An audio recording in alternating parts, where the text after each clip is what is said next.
Hello everyone, नमस्कार। मैं हूं सौरभ। मैं पिछले 20 साल से बच्चों को फिज़िक्स पढ़ा रहा हूं आईआईटी जेई के लिए। आज की इस मास्टर क्लास में हम लोग एक बड़ा डिफरेंट सा टॉपिक ले रहे हैं, इलेक्ट्रोस्टैटिक प्रेशर। इलेक्ट्रोस्टैटिक से ही का ही पार्ट है एक तरीके से, ठीक है। बहुत सारी जगहों पे पढ़ाया जाता है, कुछ लोग नहीं पढ़ाते हैं, बहुत और बड़ी लिमिटेड रिसोर्सेज में इसकी थ्योरी जो है वो मिलती है। बट आप पूछेंगे फिर ऐसा है तो आपने क्यों लिया ये टॉपिक। तो भाई जेई एडवांस में ना 2 बार इस पे क्वेश्चन आ चुका है। तो इसका मेरा मतलब है ये है कि मैं ये चाहता हूँ कि जो भी बच्चे हमसे जुड़े हुए हैं वो कम से कम इस कॉन्सेप्ट को अच्छे से समझ पाएँ कि इलेक्ट्रोस्टैटिक प्रेशर किस तरीके से कैलकुलेट होता है, उसका एप्लीकेशन हम कैसी क्वेश्चंस में कर सकते हैं और क्या क्या और चीज़ें उसके अंदर हमें देखने लायक होती है। तो बहुत ही आराम से मैं इलेक्ट्रोस्टैटिक प्रेशर को आपको पढ़ाऊँगा, ठीक है। प्रॉपर्टीज़ कंडक्टर की कोई खास यूज़ नहीं होगी, सिर्फ एक ही प्रॉपर्टी यूज़ होगी कि electric field inside the conductor is zero, ठीक है। इसके अलावा मैं कुछ और यूज़ नहीं करूँगा और हम इस इलेक्ट्रोस्टैटिक प्रेशर के बारे में डिस्कशन करेंगे, डेरिवेशन करेंगे और क्वेश्चन भी करेंगे, ठीक है। तो चलिए शुरू करते हैं। बड़ा ही इंटरेस्टिंग टॉपिक इलेक्ट्रोस्टैटिक प्रेशर, ठीक है। चलिए हम लोग जानते हैं कि कोई भी कंडक्टर अगर हमारे पास है, उस कंडक्टर के अंदर क्या होता है, उस कंडक्टर के अंदर जो इलेक्ट्रिक फील्ड है वो ज़ीरो होती है ना। उस कंडक्टर के अंदर इलेक्ट्रिक फील्ड ज़ीरो होती है और जो भी चार्ज दिया जाता है वो उस कंडक्टर के ऊपर जो है वो यूनिफॉर्मली स्प्रेड करता है और ऐसे स्प्रेड करता है कि सिग्मा इंटू आर जो है वो कांस्टेंट है, ठीक है। बट अभी हम लोग उस सब पे बात नहीं कर रहे हैं। अभी तो हम लोग एक नॉर्मल बात कर रहे हैं कि हमारे पास सपोज करिए कि कोई भी एक कंडक्टर है। जैसे हमारे पास कोई भी एक कंडक्टर है, जैसे मैंने कोई भी आर्बिट्ररी शेप का कंडक्टर ले लिया, ठीक है। और इस कंडक्टर के ऊपर जो है वो हमने कुछ चार्ज दे। तो आप सब जानते हैं कि ये चार्ज जो है ये कंडक्टर के आउटर सरफेस पे ही रहता है, अंदर नहीं जाता है। ये कंडक्टर की प्रॉपर्टी होती है, ठीक है। तो ये जो चार्ज है ये इस कंडक्टर के आउटर सरफेस पर विराजमान है, ऐसे आप कह सकते हैं, या उसके ऊपर आ गया, ठीक है। तो इसकी जो सरफेस चार्ज डेंसिटी है वो सिग्मा है, ठीक है। तो हमने कह दिया कि sigma is the surface charge density of the conductor, ठीक है। तो sigma is surface charge density. Sigma जो है हमारी सरफेस चार्ज डेंसिटी, राइट। अब हम दूसरी बात क्या जानते हैं, अभी हम क्या कैलकुलेट करने की कोशिश कर रहे हैं। हम दो तरीके से इलेक्ट्रोस्टैटिक प्रेशर को आज कैलकुलेट करेंगे। पहला तरीका होगा कि अपने ही चार्ज की वजह से क्या इलेक्ट्रोस्टैटिक प्रेशर है, और दूसरा हम करेंगे कि एक्सटर्नल फील्ड की वजह से क्या इलेक्ट्रोस्टैटिक प्रेशर है, ठीक है। तो सबसे पहले हम कैलकुलेट करेंगे कि अपने ही चार्ज की वजह से कितना इलेक्ट्रोस्टैटिक प्रेशर है, ठीक है। तो सबसे फर्स्ट हम हेडिंग डाल लेते हैं electrostatic pressure due to the own charge, ठीक है। तो इलेक्ट्रोस्टैटिक प्रेशर को कुछ जगहों पे इलेक्ट्रिक प्रेशर भी कहा गया है, वो बात एक ही है, ठीक है। इलेक्ट्रोस्टैटिक प्रेशर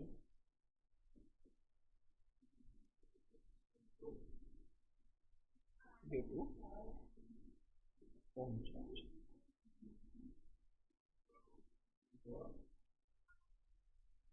चलिए, तो आपने जैसा देखा कि ये एक कंडक्टर हमने लिया किसी भी आर्बिट्ररी शेप का, इसके ऊपर चार्ज दे दिया और इसकी चार्ज डेंसिटी जो है वो सिग्मा है, ठीक है।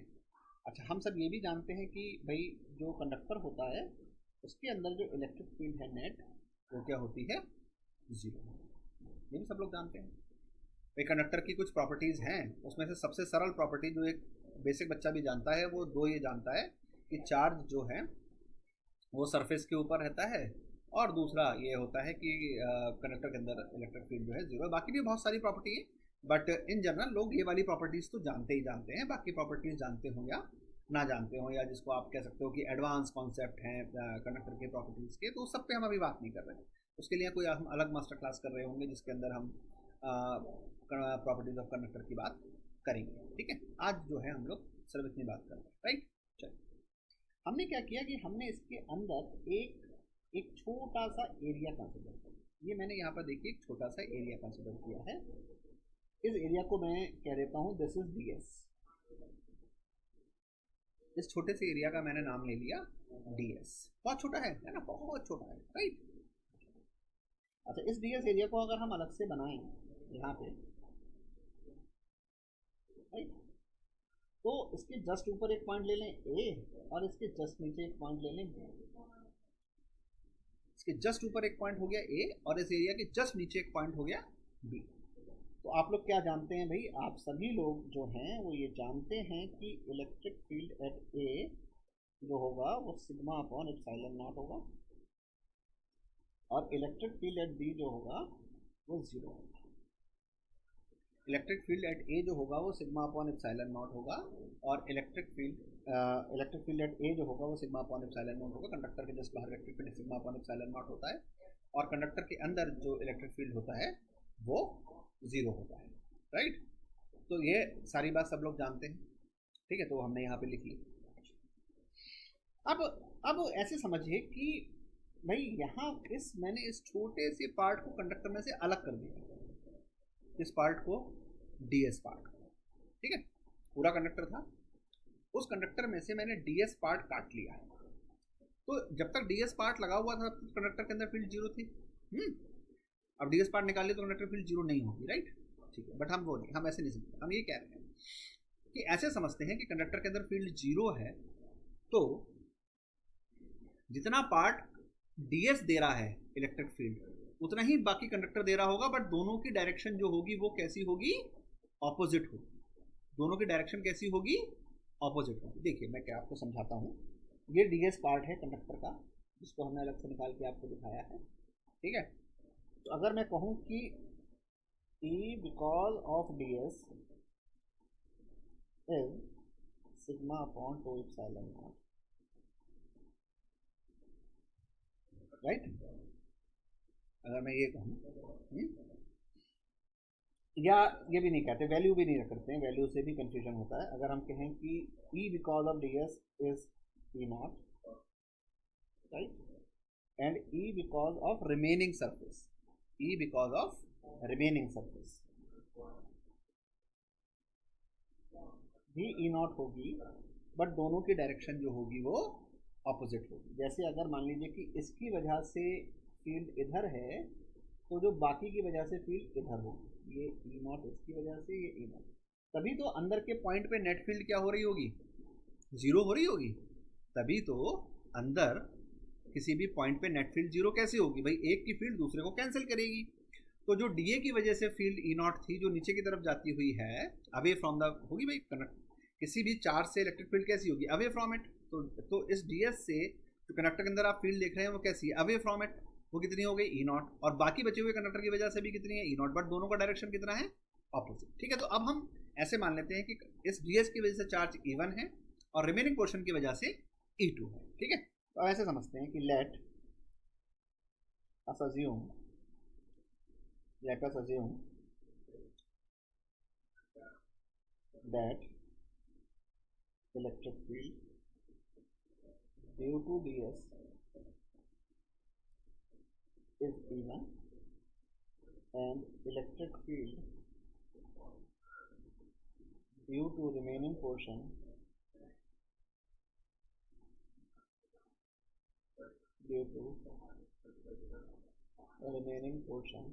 is E2। तो एट पॉइंट A क्या है, E1 plus E2 is equal to E1 vector plus E2 vector is equal to sigma upon epsilon. और एट पॉइंट B क्या है, E1 vector plus E2 vector is equal to 0। यही बात हो रही है, यही बात हम कहना चाह रहे थे, इसको हमने मैथ्स में लिख लिया, ठीक है। ये फर्स्ट इक्वेशन ये, तो हम यहां से कह सकते हैं फ्रॉम 1 and 2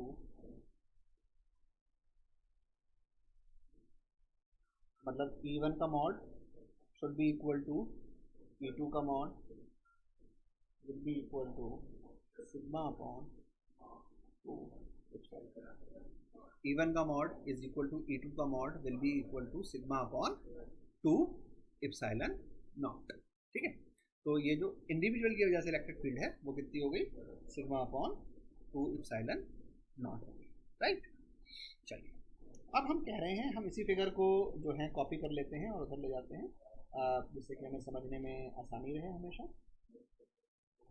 तो अब हमें क्या निकालना है भाई, हमें तो निकालना है इलेक्ट्रोस्टैटिक प्रेशर। हमें क्या निकालना है, इलेक्ट्रोस्टैटिक प्रेशर। तो हम इलेक्ट्रोस्टैटिक प्रेशर की बात करते हैं। ये हम फिगर यहाँ पे ले आए हैं वहाँ से उठा के, ठीक है। अब इस पे चार्ज कितना होगा, जो एरिया ds है, तो charge on ds, charge on ds, let us say charge on ds is dq, and from our knowledge of charges we can write that dq is equal to sigma ds।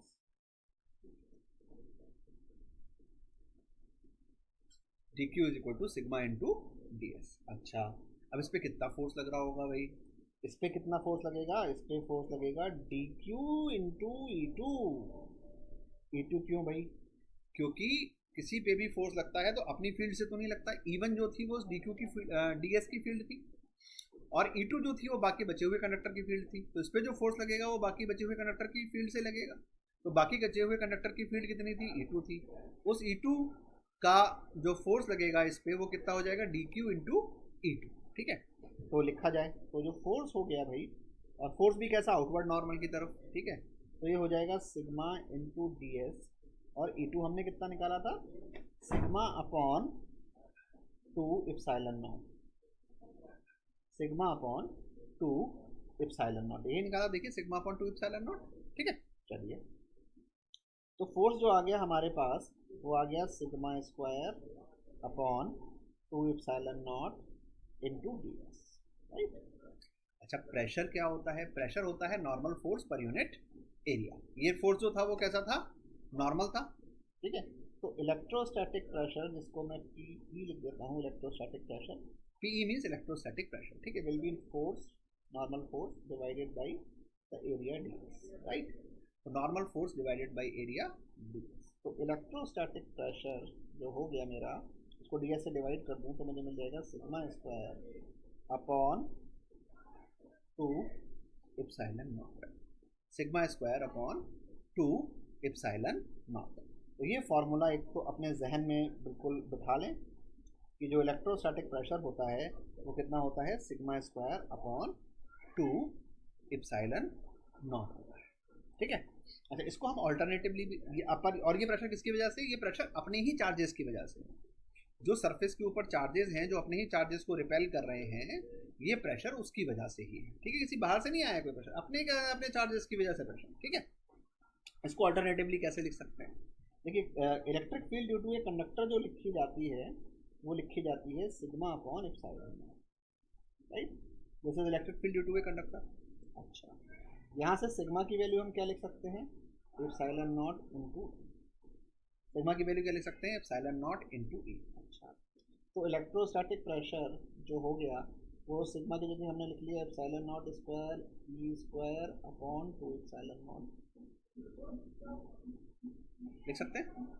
अच्छा, तो electric pressure epsilon not से epsilon not cancel हो गया, half epsilon not into E square, half epsilon not into E square. तो ये दूसरा formula हो गया। ये तब है जब आपको इलेक्ट्रिक फील्ड पता है, और sigma square upon two epsilon not कब है, जब आपको चार्ज डेंसिटी पता है, ठीक है। दोनों पता है तो आपकी मर्जी भाई, आप चाहे ये वाला लगाइए चाहे वो वाला लगाइए, हमारी तरफ से तो कोई वो नहीं। तो ये इलेक्ट्रिक प्रेशर आ गया किसकी वजह से, इलेक्ट्रोस्टैटिक प्रेशर आ गया किसकी वजह से, अपने ही चार्जेस की वजह से, किसकी वजह से, अपने ही चार्जेस की वजह से, ठीक है। चलिए अब करते हैं कि electric field because of external charges, external electrostatic pressure because of external, ठीक है। तो चलिए बात करी जाए इलेक्ट्रिक प्रेशर, इलेक्ट्रिक प्रेशर, ठीक है, due to external field due to external field. ठीक है, कैसा है भाई, ये कोई हमारा सरफेस है,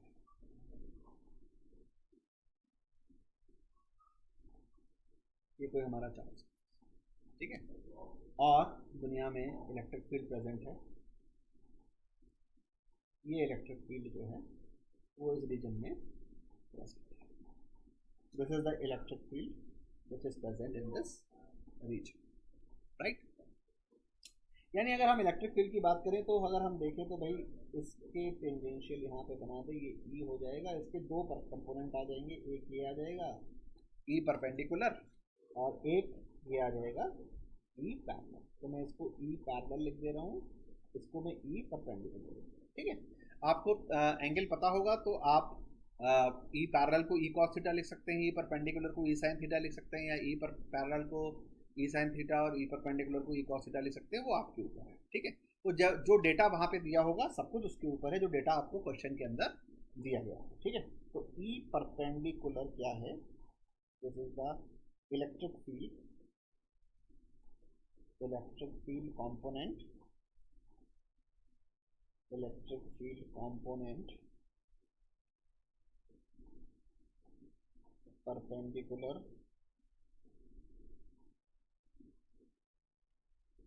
to the surface।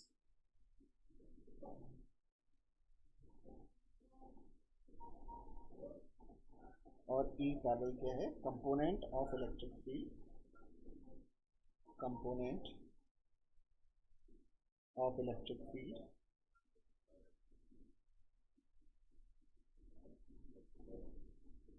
Parallel to the surface.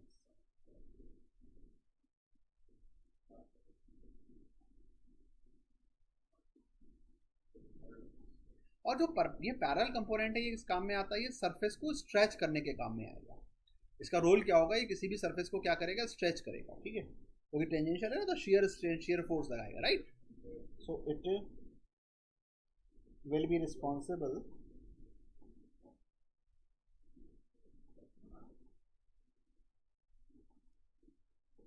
For stretching the surface.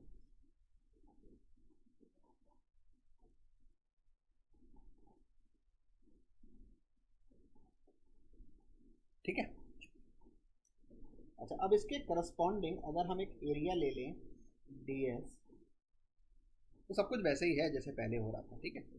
तो जो dq होगा, dq will be sigma into ds। अच्छा, इस पर नॉर्मल फोर्स कितना लगेगा, F नॉर्मल, F परपेंडिकुलर, तो वो हो जाएगा dq into E perpendicular, right. अच्छा, तो F परपेंडिकुलर कितना हो गया, dq की वैल्यू डाल दें, sigma into ds into E perpendicular. तो जो प्रेशर हो गया इलेक्ट्रोस्टैटिक, वो हमेशा क्या होता है, perpendicular force per unit area. तो ये हो गया सिग्मा इंटू ई परपेंडिकुलर, ये हो गया सिग्मा इंटू ई परपेंडिकुलर। तो एक्सटर्नल फील्ड की वजह से जो प्रेशर होता है वो कितना होता है, सिग्मा इंटू ई परपेंडिकुलर। जो अपने ही चार्ज की वजह से प्रेशर होता है वो कितना होता है, sigma square upon 2 epsilon naught या half epsilon naught E square. तो ये दो अलग अलग बातें हैं, दो अलग अलग जो हैं आर्टिकल्स हैं, उसको आप जो हैं वो थोड़ा सा ध्यान रखें, ठीक है। तो ये एक्सटर्नल फील्ड की वजह से है और पहले वाला जो था वो अपने चार्जेस की वजह से, ठीक है। तो ये तो बात हुई इलेक्ट्रोस्टैटिक प्रेशर की। आइए अब इसके कुछ एप्लीकेशंस करके देखते हैं, ठीक है। तो एक बहुत ही सुंदर एप्लीकेशन इसका है, इसको करते हैं कि एक ये शेल है,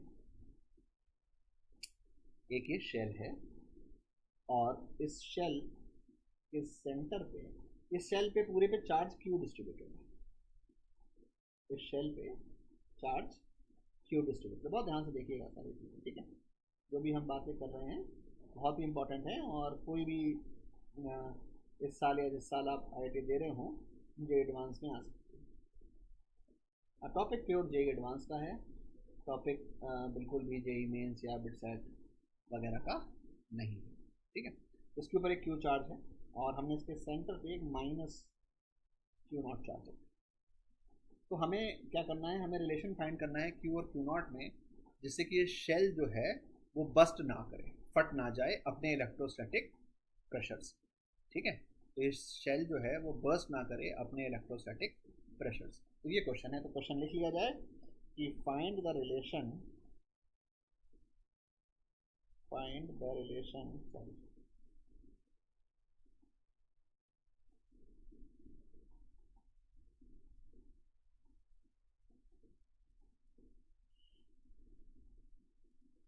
between Q and Q naught so that the shell does not burst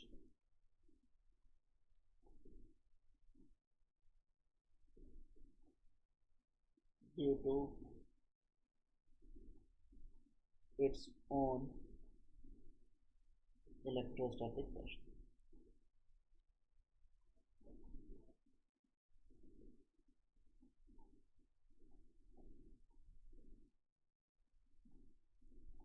Due to its own electrostatic pressure, ठीक है। चलिए इस बात को करते हैं, तो सोल्यूशन करते हैं इसका, ठीक है। सोल्यूशन करते हैं भाई। तो सबसे पहली बात कि अपनी वजह से इलेक्ट्रोस्टैटिक प्रेशर कितना है, ठीक है। तो अपनी वजह से जो इलेक्ट्रोस्टैटिक प्रेशर है PE वो कितना होता है बच्चों, अभी हमने सीखा था sigma square upon 2 epsilon not, यही होता है। अच्छा सिग्मा क्या है भाई, सिग्मा है Q अपॉन 4 पाई R स्क्वायर, यही है sigma, charge divided by area. अच्छा बहुत अच्छी बात है भाई, सबको समझ में आ गया। तो इलेक्ट्रोस्टैटिक प्रेशर क्या हो गया, sigma square upon 2 epsilon not, sigma का स्क्वायर कर दो भैया, कितना हो गया Q square upon 16 pi square R square, 16 two जा 32 epsilon not pi square R square. ये इलेक्ट्रोस्टैटिक प्रेशर हो गया किसकी वजह से, अपने फील्ड की वजह से, right.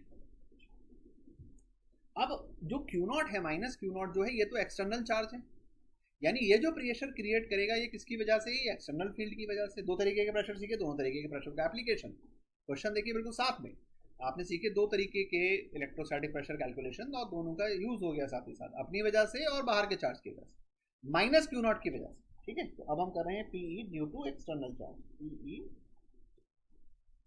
Due to Q not, right. तो ये क्या होगा बेटा, ये होगा PE, क्या बताया था आपको, अभी सिखाया था, ये कितना होता है sigma into E perpendicular, sigma into E perpendicular. अब आप देखो कि इसकी वजह से जो भी फील्ड होगा ना वो तो हमेशा कैसा होगा, परपेंडिकुलर ही होगा इस सरफेस पे, राइट। उसमें तो कोई प्रॉब्लम ही नहीं। इसको PE डैश कह देते, इसको क्या कह देते, PE डैश कह देते, ठीक है।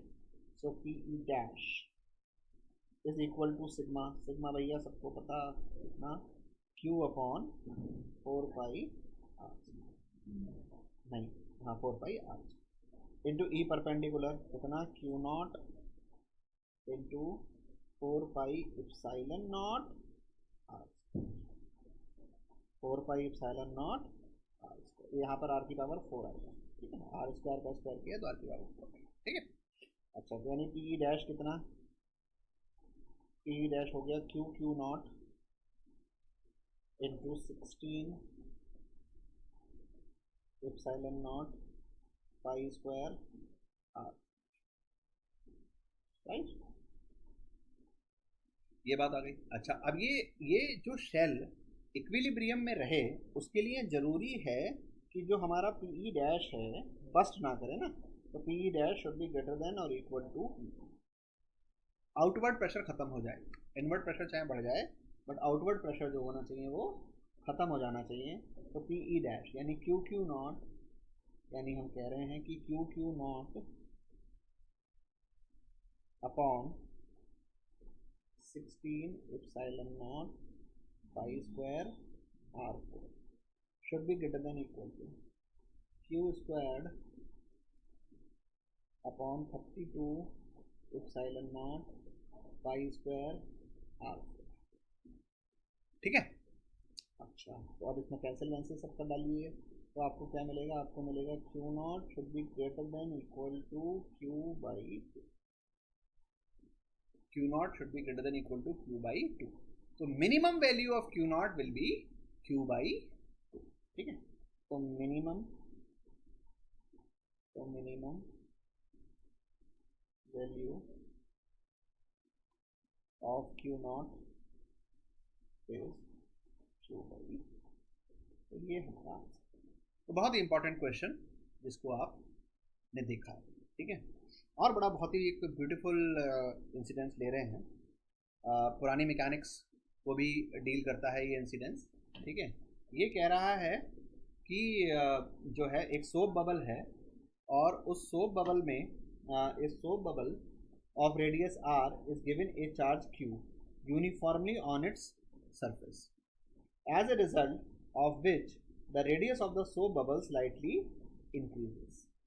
If surface tension of the soap solution is capital T, find the increase in the radius due to the supply of the charge Q. तो बहुत ही ब्यूटीफुल क्वेश्चन है। कह रहा है कि एक सोप बबल है, उसको हमने Q चार्ज दिया और आपको बताना है कि उस Q चार्ज को देने की वजह से हमें कितना रेडियस में इंक्रीमेंट मिलता है। ठीक है। अच्छा, सोप बबल है, सभी लोग जानते हैं कि सोप बबल में सोल्यूशन इसका लिखते हैं, समझते हैं। और बहुत ही इंटरेस्टिंग प्रॉब्लम है। मैं कहूँगा कि अगर आप ये वीडियो देख रहे हैं तो इस क्वेश्चन से ही आपका ये वीडियो देखना मतलब काफ़ी बेनिफिट होगा। एक तो पुराना वाला क्वेश्चन जो अभी जस्ट किया था, Q not is equal to Q by two, वो भी बहुत ब्यूटीफुल क्वेश्चन है अपने आप में, और ये भी बहुत सुंदर क्वेश्चन है। ठीक है। हम सभी लोग जानते हैं कि सोप बबल, क्योंकि जिसमें दो फ्री सरफेस होते हैं, इसमें P minus P not can be written as 4T upon, I think everybody knows this, कि P minus P not is equal to 4T upon R. This is a general pressure excess pressure formula, right. अब अंदर से एक बाहर की तरफ pressure और कौन सा लग रहा है? इलेक्ट्रोस्टैटिक प्रेशर लग रहा है। अंदर से एक बाहर की तरफ प्रेशर और कौन सा लग रहा है? इलेक्ट्रोस्टैटिक प्रेशर लग रहा है। ठीक है। तो अब अंदर से क्या जो प्रेशर जो P था खाली, अब वो कितना हो गया? अब वो हो गया है P plus sigma square upon 2 epsilon not minus P not is equal to 4T upon R. बोले पहले जो बबल के अंदर एयर थी वही सिर्फ बाहर की ओर प्रेशर लगा रही थी। अब वो एयर तो P प्रेशर लगा ही लगा रही है, साथ में इलेक्ट्रोस्टैटिक प्रेशर चार्ज की वजह से कितना और लग जा रहा है? Sigma square upon 2 epsilon not pressure और लग जा रहा है। ठीक है। तो अब ये जो नया प्रेशर आ गया वो इतना आ गया। अच्छा भाई चलो ये आ गया तो कोई बात नहीं, अब देखते हैं क्या हो रहा है। तो अगर हम ऐसे देखें तो हम कहेंगे कि P minus P not is equal to 4T by R minus sigma square upon 2 epsilon not. लिख सकते हैं इसको। जैसे ही आपने ये चीज़ लिखी, एक चीज़ आपको क्लियर समझ में आ गई कि एक्सेस प्रेशर अब कम हो गया है। पहले एक्सेस प्रेशर कितना था? 4T बाई आर था, और अब एक्सेस प्रेशर कितना हो गया? 4T by R minus sigma square upon 2 epsilon not. तो यानी एक्सेस प्रेशर कम हो गया, यानी रेडियस बढ़ेगा। अगर क्वेश्चन में नहीं भी दिया होता तो इस स्टेप पर आके आप ये एनालाइज कर सकते थे कि प्रेशर डिफरेंस कम हो गया है तो अब रेडियस को बढ़ना ही होगा। रेडियस के पास अब और कोई चारा नहीं बचा। ठीक है। चलिए फिर आगे सॉल्व करते हैं, क्या होता है देखते हैं, है ना। तो हमें P minus P not is equal to, sorry ये स्मॉल आर है, स्मॉल आर है, 4T upon R minus sigma square upon 2 epsilon not को भी हम लोगों ने लिखा था, वही लिख लेते हैं, क्यू स्क्वायर अपॉन 32 पाई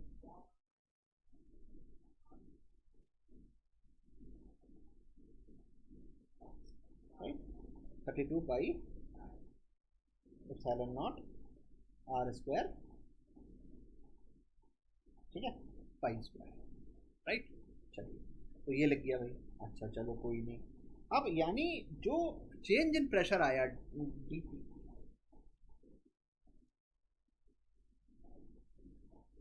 जो dP को किसको डिनोट करा मैंने, the change in the pressure.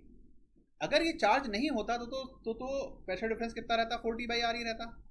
इस चार्ज की वजह से प्रेशर कम हो गया, और कितना कम हो गया, sigma square upon 32 epsilon not pi square R square, इतना कम हो गया। यानी जो dP है हमारे लिए यहाँ पे वो कितना है, minus Q square upon 32 epsilon not pi square R. ठीक है, मैंने गलती से कैपिटल आर लिख दिया है, यहाँ पर भी स्मॉल आर ही स्क्वायर होगा। ठीक है, सही कर दिया मैंने, स्मॉल आर स्क्वायर, राइट। तो ये dP हो गया। ठीक है, अब इस चीज़ को जरा संभाल कर रखा जाए, इस चीज़ को जरा संभाल कर रखते हैं इस इक्वेशन। ठीक है, अब जो एयर है बबल के अंदर, जो बबल के अंदर एयर है वो तो आइसोथर्मली सेम है, उसके ऊपर आइसोथर्मल प्रोसेस लग रहा है, तो उस पर हम बॉयल्स लॉ लगा सकते हैं। ठीक है, तो we can apply Boyle's law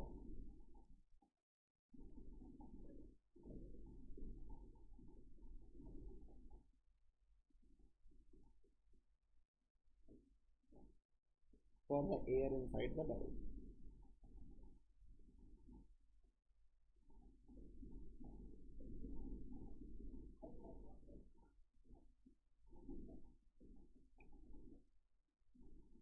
For the air inside the bubble. अच्छा, जब हमने ये कह दिया तो यानी हमने इनडायरेक्टली कह दिया कि PV इज इक्वल टू, ठीक है। अच्छा, वॉल्यूम कितनी होती है, वॉल्यूम होती है 4/3 पाई आर, क्योंकि स्फेरिकल बबल है तो वॉल्यूम बबल की लिख दी। ठीक है, तो P into 4/3 pi R cube is constant. ठीक है, so P into R cube is constant, लिख सकते हैं P into R cube is constant. अच्छा, इसको अब हम डिफ्रेंशिएट कर लेते हैं। अगर हम इसको डिफ्रेंशिएट करें तो क्या है, तो dP upon P plus 3R square upon is equal to 0 लिख सकते हैं। यानी हम माइनस के साथ लिख दें अगर, तो हम लिख देंगे dP upon P is equal to minus 3। ये बेसिकली आपको ध्यान हो तो आपने कहाँ किया होगा ये काम आपने किया था यूनिट्स एंड मेजरमेंट। ये काम आपने कहाँ पे किया था, यूनिट्स एंड मेजरमेंट में, जब आप एरर कैलकुलेट करते थे तब आप ये काम करते थे। ठीक है, चलिए आगे देखा जाए। हमें तो dr निकालना है, इसलिए हमने ये पूरा काम किया है। ठीक है, सो dr की वैल्यू मेरी हो गई, dr इज इक्वल टू मेरा हो गया R/3 into minus dP/3 R/3 into minus dP/3। अच्छा, dP अभी हम लोगों ने निकाल लिया है भैया, dP अभी हम लोगों ने निकाल लिया है। कहाँ था, ये रहेगा मेरा dP, Q square upon 32 pi square epsilon not R square. तो dP मेरा निकल आया। अब मुझे क्या निकालना है, R निकालना है, dr निकालना है। ठीक है, चलिए तो मैं अब इसकी जरा वैल्यू ही डाल दूँ, कुछ नहीं कर रहा हूँ मैं, तो मैंने वैल्यू डाल दी।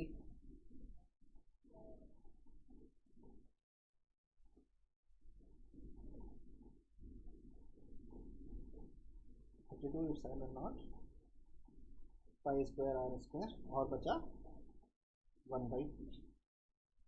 ठीक है, अच्छा अब P क्या लिखा जाएगा बेटा, P जो है, P जो था वो इनिशियल प्रेशर था इस सोप बबल के अंदर, तो P को हम लिख सकते हैं P0 प्लस 4T/R। ठीक है, so P is equal to P0 plus 4T/R। P is equal to P0 plus 4T/R। तो ये हम लिख सकते हैं यहाँ पे, और जो हमारा आंसर आ गया वो dr आ गया। इसमें हमें P की वैल्यू को सब्स्टिट्यूट करना है। ठीक है, सो ये हमारा सोप बबल का क्वेश्चन हुआ। तो यहाँ पे आपने क्या चीज़ देखी कि भाई जो कर्व्ड सरफेस की वजह से, एयर को दबाने की वजह से जो सोप बबल के अंदर एक्सेस प्रेशर होता है, वो प्रेशर होता है 4T/R। जब आपने बबल को चार्ज कर दिया तो अपनी वजह से, अपने चार्ज की वजह से एक और एक्सटर्नल प्रेशर क्रिएट कर रहा है जो इलेक्ट्रोस्टैटिक प्रेशर है, जिसकी वजह से एक्सेस प्रेशर जो हो रहा है वो कम हो जा रहा है। वो एक्सेस प्रेशर कम हो रहा है, इसलिए रेडियस जो है वो बढ़ रहा है। क्वेश्चन का आंसर बता रहे हैं ना, रेडियस जो है बढ़ रहा है। तो ये तो बात हमारी थ्योरेटिकल हो गई। दूसरी बात, जो बबल के अंदर एयर है उसके साथ कुछ नहीं हो रहा है, इसलिए उसका जो एक्सपेंशन माना जाएगा वो कैसा माना जाएगा, आइसोथर्मल माना जाएगा। क्योंकि किसी भी चीज़ को चार्ज करने से, ऐसे बबल को चार्ज देने से टेम्परेचर चेंज नहीं होगा एयर का, तो आइसोथर्मल माना जाएगा, इसलिए उस पर हमने बॉयल्स लॉ लगा दी। P1 V1 is equal to P2 V2 या PV is equal to constant. उसके बाद हमने उसको डिफरेंशियल फॉर्म में लिख लिया, या एरर के फॉर्म में लिख लिया, या ट्रांसफॉर्मेशन के फॉर्म में लिख लिया, और वहाँ से हमने dr की वैल्यू निकाली और dt की जो वैल्यू हमारी आई थी उसको सब्सटीट्यूट कर दिया। उसके साथ ही क्वेश्चन हमारा सॉल्व हो गया। ठीक है, तो बहुत ही ब्यूटीफुल क्वेश्चन है। इसमें अगर न्यूमेरिकल वैल्यूज दे दी जाए आपको एग्जाम में तो आपको मज़ा आ जाएगा। ठीक है, बट जेई एडवांस में। चलिए एक और क्वेश्चन देखते हैं, ये भी जेई एडवांस लेवल क्वेश्चन है। ये क्वेश्चन कहता है कि a soap bubble of radius r and surface tension capital T is given a potential V, show that the new radius capital R of the bubble is related with the initial radius by the equation this, where P is the atmospheric pressure। देखिए बहुत ही से मतलब मोर और less same lines पे question है काफ़ी हद तक। ठीक है, बट रेडियस बदल दिए हैं, इनिशियल रेडियस स्मॉल आर दे दिया है और फाइनल रेडियस कैपिटल आर दे दिया है। जबकि पहले वाले क्वेश्चन में क्या किया था, पहले वाले क्वेश्चन में जो था वो आपसे चेंज इन रेडियस पूछा था। ठीक है, तो यही छोटा सा डिफरेंस है दोनों क्वेश्चन के अंदर। यहाँ पर भी हम मोर और लेस सेम कॉन्सेप्ट्स को लगा के क्या करेंगे, क्वेश्चन को बिल्ड करते हैं। ठीक है, चलिए तो सबसे पहली बात तो वही है कि हम लोग जानते हैं कि P माइनस, अच्छा इसमें P को एटमॉस्फेरिक प्रेशर मान लिया है, तो मैं जब P1 कह दे रहा हूँ तो P1 minus P0 is equal to 4T/R। ये तो इनिशियल बात है, 4T/, so P1 is the initial pressure, right? P1 is the initial pressure, R1 is the initial radius, so the excess pressure in the soap bubble will be given as P1 minus P is equal to 4T/R, right? अच्छा, अब हमें पता है कि भाई इसकी जो volume है बबल की V, वो लिखी जाएगी 4/3 पाई R2। ठीक है, इसमें कोई जाहिर सी बात है, ना कोई रॉकेट साइंस है और ना कोई ऐसी बात है जो आपको नहीं पता है।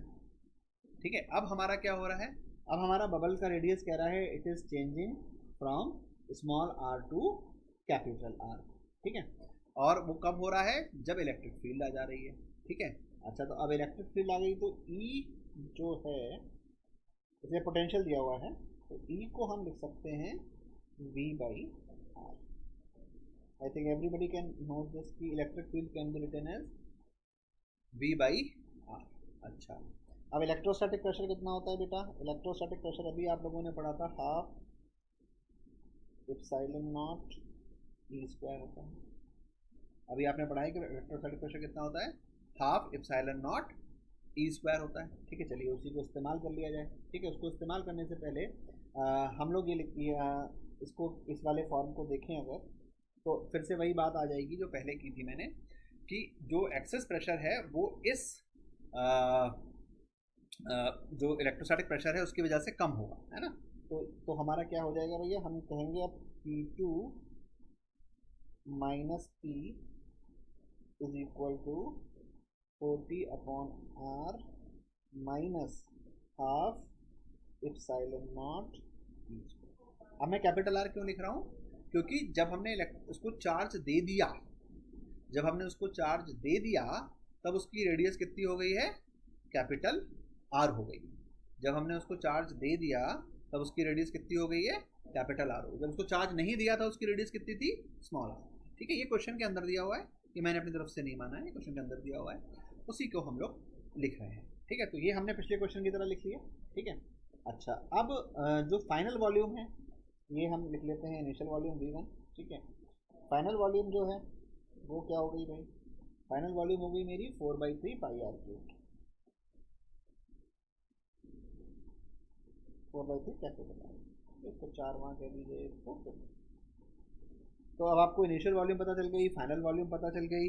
अब हम क्या करें, अब हम फिर से वही कहें कि भाई सोप बबल के अंदर एयर जो है वो तो आइसोथर्मल है, तो क्या करें, बॉयल्स लॉ लगा दें, P1 V1 is equal to P2 V2। ठीक है, तो हमने यूज कर लिया भाई कि P1 V1 is equal to P2, हम इन सारी वैल्यूज़ को रखेंगे वैसे ही देखिए P1 की वैल्यू आपको पता हो गई, P2 की वैल्यू आपको पता हो गई, V1 की वैल्यू आपको पता हो गई, V2 की वैल्यू आपको पता हो गई। इसको सब्स्टिट्यूट कर दीजिए। मैं इसलिए नहीं कर रहा हूँ क्योंकि वीडियो में बहुत बोरिंग लगेगा अगर मैं इसको करूँगा, ठीक है, बट आप इसको सब्स्टिट्यूट करेंगे तो आपको ये रिज़ल्ट इमीडिएटली मिलेगा।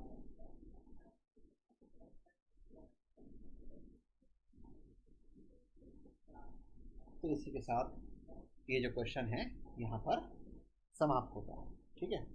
तो देखिए हमने क्या सीखा आज की मास्टर क्लास में। हमने आज की मास्टर क्लास में सीखा इलेक्ट्रोस्टैटिक प्रेशर। इलेक्ट्रोस्टैटिक प्रेशर, फिर से मैं रिपीट करूँगा, एक ऐसा टॉपिक है जो ना तो बहुत सारे टीचर पढ़ाते हैं, ना बहुत सारी किताबों में मिलता है, पर स्टिल बहुत बेनिफिशियल है। जब इसका क्वेश्चन जेईई एडवांस में जब इसका क्वेश्चन आया तब लोगों को अंदाज़ा ही नहीं था कि इसको कैसे सॉल्व करें, ठीक है। तो इसमें जितना समझने का था वो मैंने सारी चीज़ें आपको समझाई हैं। फॉर्मूले याद रखने हैं अपनी वजह से, sigma square upon 2 epsilon naught या half epsilon naught E square, और एक्सटर्नल फील्ड की वजह से सिग्मा इंटू ई परपेंडिकुलर, ठीक है। तो यही जो था आज की मास्टर क्लास का कॉन्सेप्ट था कि how to study the electrostatic pressure, ठीक है। तो मैं आप सभी लोगों को बहुत बहुत थैंक्स बोलता हूँ इस वीडियो को देखने के लिए। आप हमारा चैनल लाइक करिए, सब्सक्राइब करिए और जो है पढ़ते रहिए। हम आपके साथ तत्पर हैं आपको आईआईटी तक पहुँचाने के लिए। Thank you.